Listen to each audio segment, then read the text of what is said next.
welcome to Sketchy. My number is 14. I'm Mr. B. Today on the show, we're going to be talking about history, I guess. I mean, I don't want to be too general about it, but it involves World War I and today. That's old news, isn't it? Now, news is never really old. It's always relevant because there's a reflection of your own future in the past. It's weird, but sometimes you got to look behind to see what's going to be in front of you. It's nuts, but that's just the reality of the universe. This constantly enigmatic, paradoxical place you call home. Yeah, well, if you don't study history, it's bound to repeat itself kind of advice you often hear. That's dumb. There's something about that. History is bound to repeat. Forget the fucking studying bullshit. Right, because every single one studied, we'd still do the same thing. But the thing is, we won't study history. We won't understand it. First of all, it's often told by the winning side only. And second of all, we're generally lazy creatures. Second problem. No, even if I think we had a perfect understanding of history, we're so narcissistic that we'd think we could do better, you know? That's just how we are. We're like, well, I'm not going to repeat the same mistakes. It's not the history lesson that made you the flawed piece of crap you are. That's evolution. That is nature barely managing to make an upright monkey do something almost incredible before it fucking kills itself. Yeah, you know what? You're right. There's a part of all of us, I think, that's, even if you see someone else fall flat on their face, or you read in a history book about all the mistakes that can be made, a lot of us just have that blind, sort of cocky confidence that will lead us back into the same situation without any kind of preparation. There's actually, I don't remember. I can do better. I don't remember what the name of this particular formula is, if you will, but we can track down the ratio of confidence to knowledge, and it turns out that when you have very little knowledge, you have a great deal of confidence. And then when you have a medium amount of knowledge, you have a terrible amount of confidence. You're basically at the lowest point. You are at the point, the perception point, as I like to call it, where you realize that how much you don't know about what you know. I mean, sometimes it can just be overwhelming. You're like, oh my God, I've learned all of this stuff, and the things that I learned is that we still don't know a lot about what we know. Oh, you're talking about the Dunning-Kruger effect. There we go. Yes. Thank you for having the internet. Who needs history when you have names are hard, okay? The internet. I do a lot of research, people, but names are damn hard. Details. But anyways. So what are we talking about? They're at the end of that curve, though, when you're, I don't know, maybe 60 years old or just about to die, where you have a great deal of knowledge, and now your confidence starts to come back up because you're like, shit, I'm starting to know my shit. And at that moment where you're like, I got it. Oh, my heart. Ow. Yeah, that's probably what happens. That's what fucking happens. False confidence. I don't know. Well, in any case, we're stuck in a world in which so many people fall now into the category of a great deal of ignorance and a great deal of confidence. And so even the world that is being offered to you by the future leaders of the world now have reached this maxim where they are breathtakingly ignorant and unbelievably confident and narcissistic. And wow, what a recipe for disaster that is it not? Like, how about that Rodrigo Duterte who got elected? He must feel pretty damn smart for being elected president of the Philippines. Well, but is he really a talented leader? Remember how I said that we were going to start with World War I? I think now is a good place to start here, because now, just right around the time of this war, you got to remember that Europe is almost homogenous in its type of government, as it is, let's say, now. That form of government was basically oligarchies, mostly controlled by royalty, but, dukes started to have a bit of power in the merchant class and whatever. So we'll call it more like the ruling elite who had all the control, and they decide to go to war with one another, right? Expansionism, the Germans feeling like, shit, I think we can fucking take this bitch, and fuck France. France fucked us, man, so many times, and they hate Napoleon so goddamn much, man. So they decide, all right, I'm going to punch a whole bunch of countries in the face at the same time, and they start a war. And for a while, they are, like, kicking some goddamn ass. They're pretty prepared, And the Prussians have a great deal of technological superiority compared to the rest of the, you know, empires, which are just starting to catch up.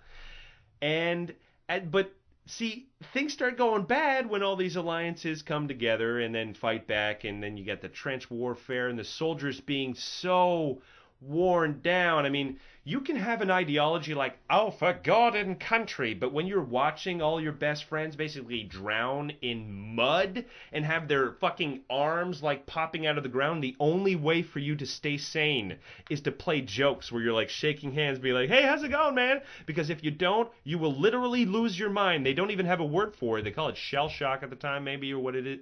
Whatever it is, but they don't have a word for this, what we now understand as post-traumatic stress syndrome. Yeah, war is bad. Yeah, war is a fucking hell. So now we're about 1917, and a bunch of empires are starting to fall. It begins with, in Russia, actually. The Russians are like, fuck this shit. They are constantly getting their ass kicked, and their Tsar is a fucking moron. Like, he does not know what he's doing. Inbred fucking dipshit times 10. So they're like, you know what, fuck this shit. We have some new ideas about government we want to try.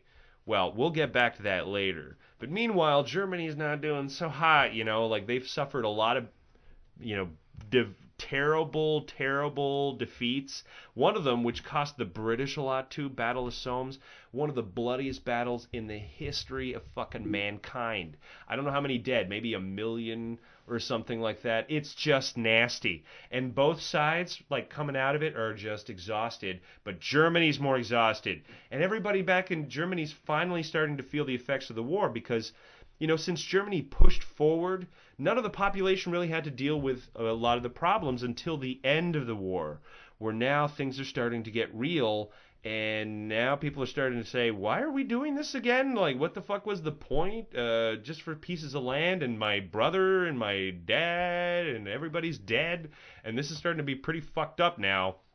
And then all of a sudden, there is a declaration that Germany has surrendered. Like, imagine just for a moment you're the average German citizen. You've been told throughout the war that we're doing great, and then fucking 2 weeks later, they're like, oh, we surrendered. And we had to give up a whole bunch of land, and we have to pay reparations. Okay, so we're going to get back to there. We're going to get back to that story in just a bit, but now that's not the end of it, because there's other places that are fucking falling apart. Because now, like, Britain is, its back is broken, and France is like, I never want a war again, and so they're like, let's build a giant wall around like Germany. We'll surround it with cannons, and they'll never attack us. Because should we build a wall in Belgium? We can't afford it. And it's not our jurisdiction, and I don't want to deal with any foreign things. So I'm sure that's not going to be a problem, even though that's exactly where Germany attacked you from. But you're like, what's the odds of that happening twice? Right? We'll get back to that later. Okay, so meanwhile, Britain's like, okay, well, you know, all these other, all of our kind of colonies are starting to be like, so many of our good people died for you. What the fuck was that about? What the hell happened over there? You know, like, they don't even know. Canada's like, hey, we want more independence too. We surrendered a lot to you. Give us fucking something. And America's like, we will never engage in another fight again. That's how they felt. Yep. So all of this in just a short period of time from everybody experimenting with war now. And so when Germany finally surrenders, here's what America does. They say, you either get a democracy or you get nothing. And I mean, we're going to fucking destroy you. You know, like, they're not even answering phone calls or telegrams by then from Germany unless they say, we will follow in your footsteps. We will do democracy. Are they ready for it? Well, we'll get back to that later. But in the treaty, they basically give away everything. And the commander of the army goes on record and says, it was the Jews and the communists that made us sign this. Oh, that's scapegoatism if I've ever heard it. And there was a young man in a hospital being treated for battle injuries, and he heard that. And when he heard that, his head was on fire, and he said that it was the most important moment of his life. His name was Adolf Hitler. Okay, we'll get back to him later. We have no choice. But I want you all to remember that this is a time of change. This is a time where everybody's like, fuck this form of government that basically screwed us over. And with the exception of England, that, I don't know, manages a good marketing campaign, perhaps, to say keep the monarchy, everybody's like, fuck that shit. And there's some debate. There's a lot of debate, but not everybody decides, hey, let's do democracy. There's three basically factions that fight, and that is kind of what you're going to see in the future. One of them is liberal democracy. One of them is fascism, which is a brand new philosophy that says if you punch someone in the face hard enough, they're gonna do what they tell you, what you tell them. I mean, and then finally we have the socialists who are like, we have different forms of thoughts about this government, which I could do an entire podcast on, but I won't. But there is such a mess over there that they're engaged in a civil war, and all of their gold, about $50 billion, disappears forever. And people starve. Millions of people starve. That's what is happening in Russia while they're deciding what kind of government they should have. So you can imagine the type of urgency and panic, and you're lucky that you're not in that time, let's just say. But the circumstances of their disaster was just this kind of like, I think one country wanted to rule it all. Like it's a good fucking idea. I don't know why everybody thinks that's a great idea. Who wants that job? Do you want that job? Like, let me rule an entire world filled with different people. Fuck that shit. So let's get to this Duterte guy, because I really want to talk about how he's very similar to some of the characters that pop up shortly after the First World War. Well, yeah, it just seems like out of nowhere. In the past year, we've had all kinds of crazies come out of the woodwork. I suppose there have always been crazies running tiny countries or war-torn countries or impoverished countries, but it seems like we're hearing about that sort of ideology more and more. Like, it doesn't matter what the truth is.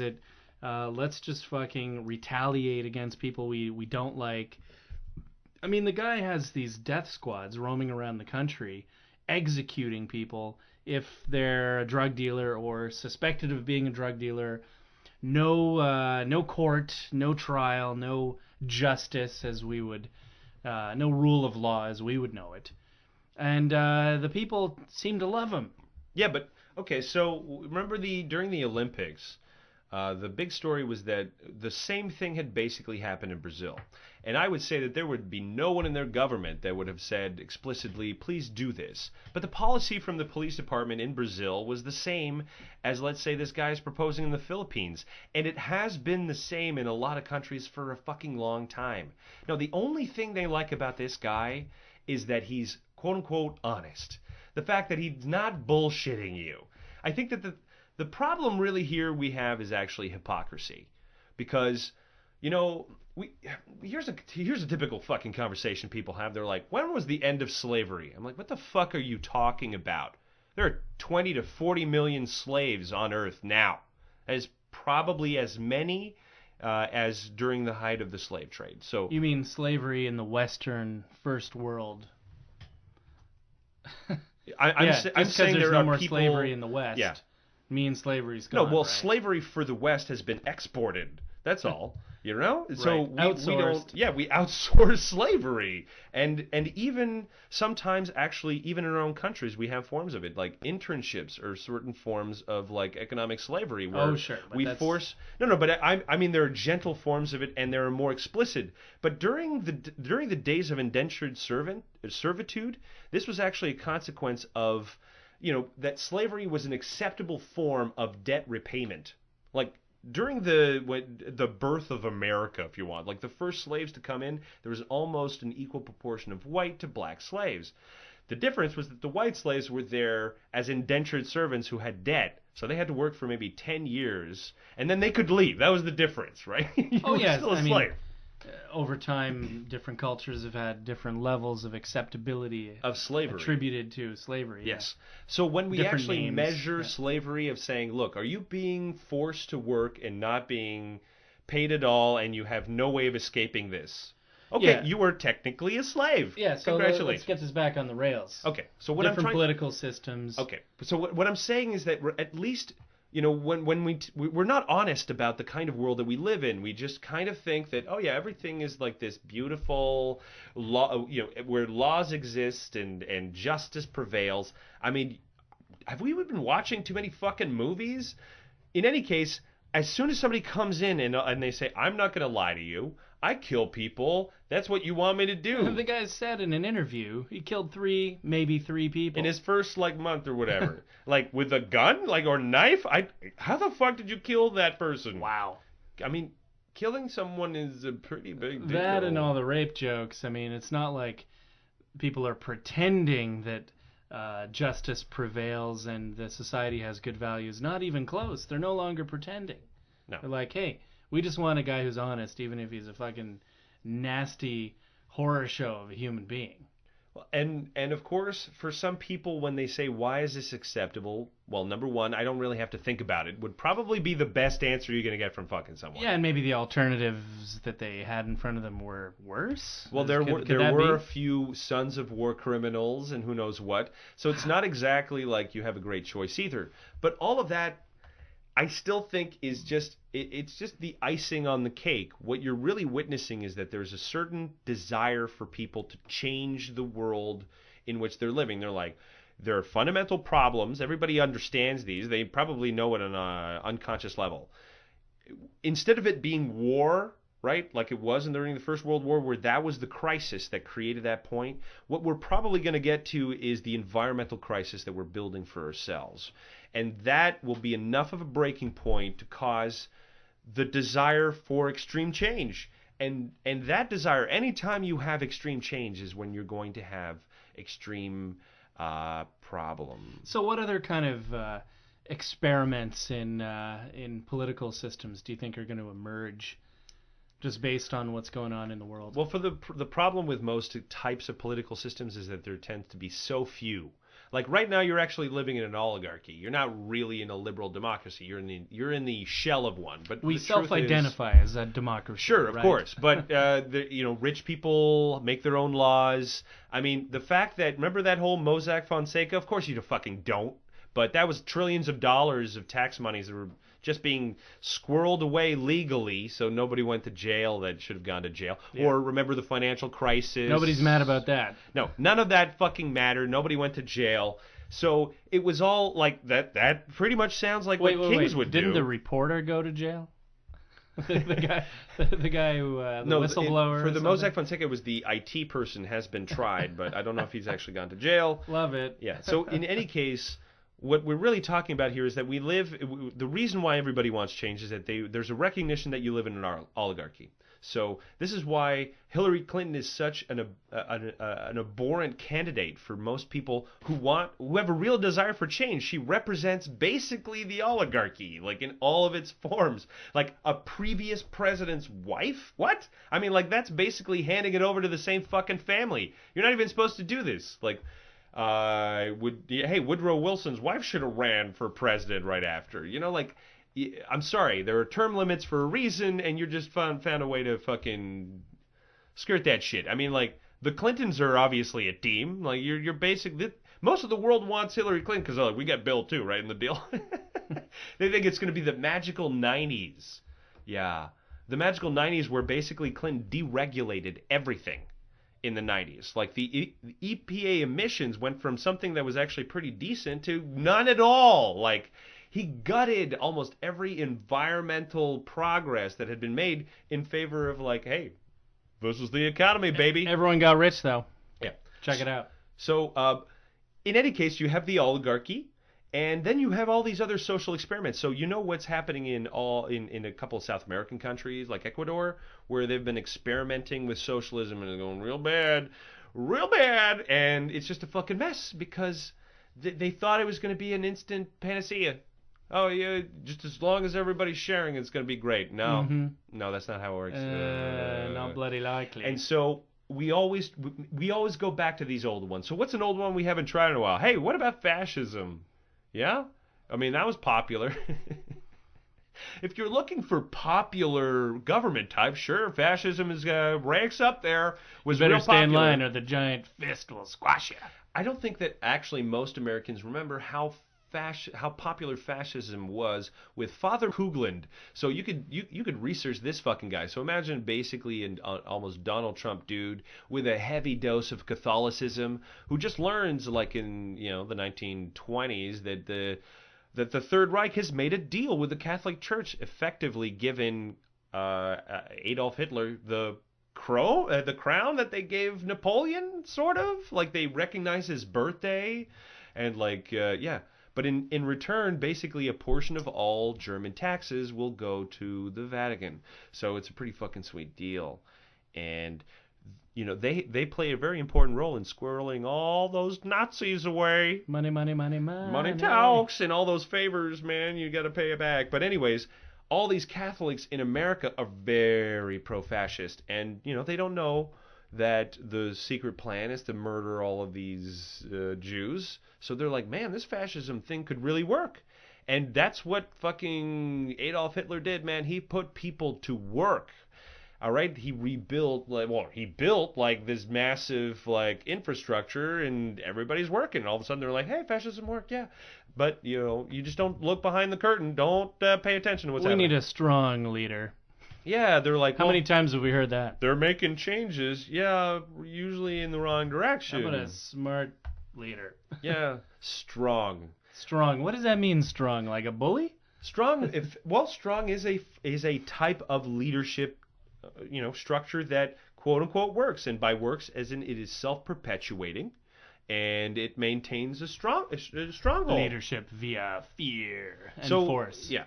But there are many people who kind of rely on this idea that force is an effective way to keep people under control, because they think they have an honest opinion that people are just on the verge of, I don't know, like eating each other's face off because they're high on bath salts. Like, I don't know, like just a dark vision of humanity, and they think that the best way to control it is a strongman.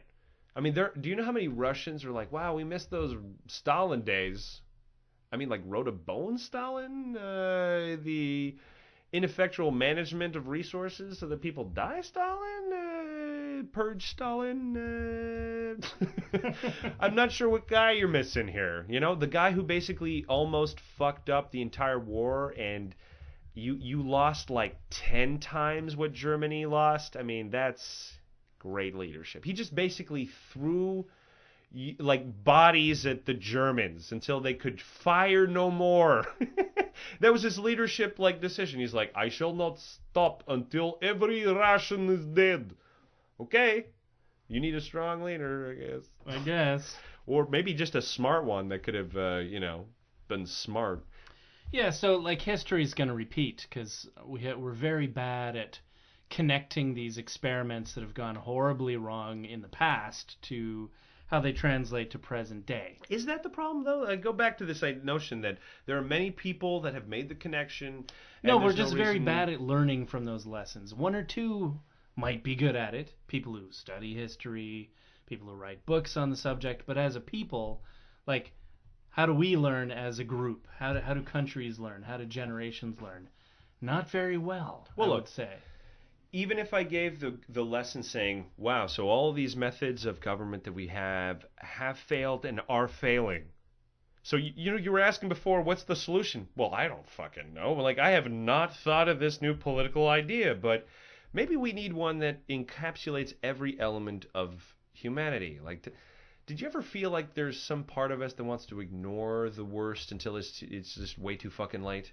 That ignores the violent parts of us. That is a necessity. It's not a weird evil. No. Well, you've seen violence is a necessity. You've seen The Purge, right? Maybe there's something to it.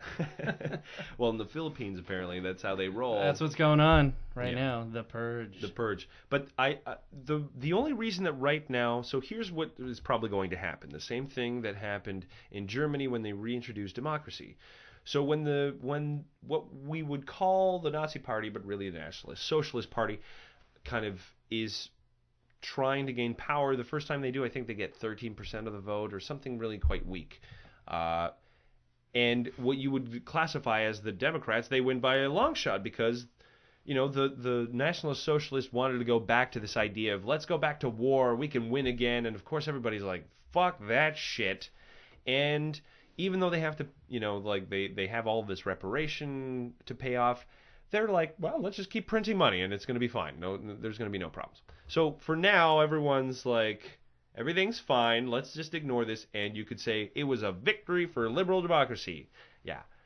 You won the battle, but you certainly didn't win the war. And so it doesn't take long for, them to start gaining momentum. And it's just a moment of crisis where they take control.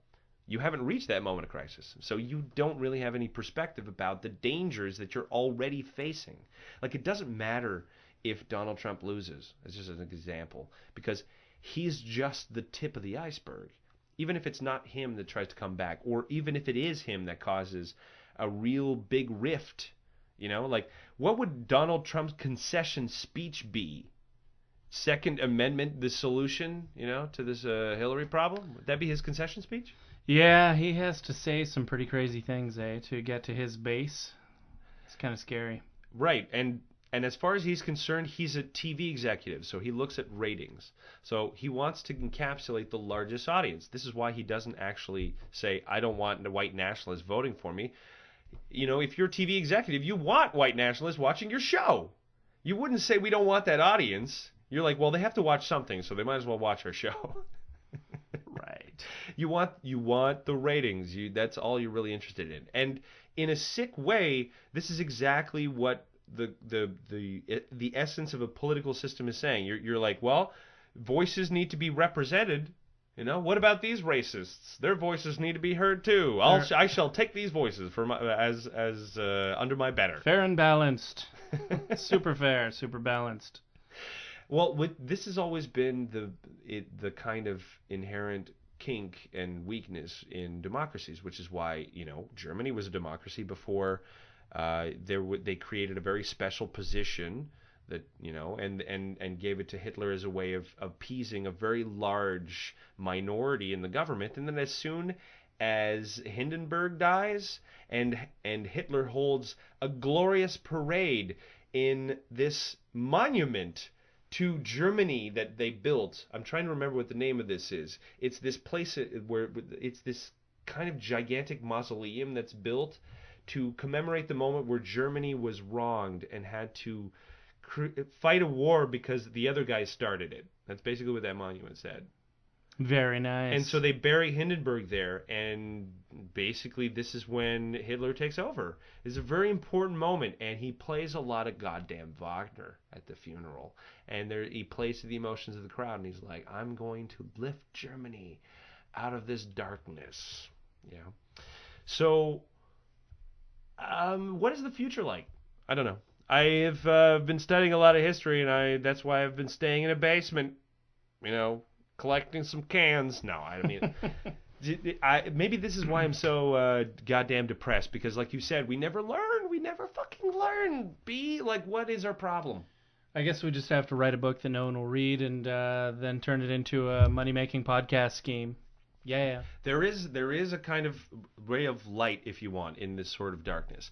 There was another moment, a very pivotal moment, where there was a kind of new golden age that started, and it wasn't a war that started it. It was one man who wrote a series of very interesting pamphlets in quick succession, and he talked of actual tolerance, and he spoke of like the weird and often paradoxical ways that we live our lives. He had debates versus atheists and deists. He was the kind of thinker that everybody wished they were. I'm talking here of Voltaire. And Voltaire's revolution, if you will, was to really bring on the Enlightenment for the rest of us, to make it palpable for the common person. It wasn't just a movement of intellectuals. With his pamphlets, it reached the masses. So there is other forms of change that don't have to take, like the violent side. It's just that as soon as you see this, it should be your impetus to do something yourself, right? Like that as one side grows stronger, so does the other. That applies to you, right? Well, probably the biggest defense we have is critical thinking, and that's something you really need to cultivate. You need to be informed, and you need to sharpen your skills at telling bullshit from not bullshit. Well, as a generation, I could say we're not really that good at it. we're not that good at it, but at the same time, I think that part of our problem is that in the whole need that we have to tolerate one another, which is a fine goal, we've also tried to believe in a lot of lies. Like, do you know what's happening next week in our own little town of Montreal? There's an expo about how religions can like create inclusiveness and yada yada yada. It's going to be on September 11th of this year. Oh boy. And Hotbed. I feel like I'm actually want to crash this party with some of my like material from my Bible stories book, because I'm like, look, you can want religious tolerance all you want, but if I went back to the fundamental materials that make your religions what they are, it clearly fucking tells me to kill anyone that doesn't believe what I believe. All right, it is no doubt about it.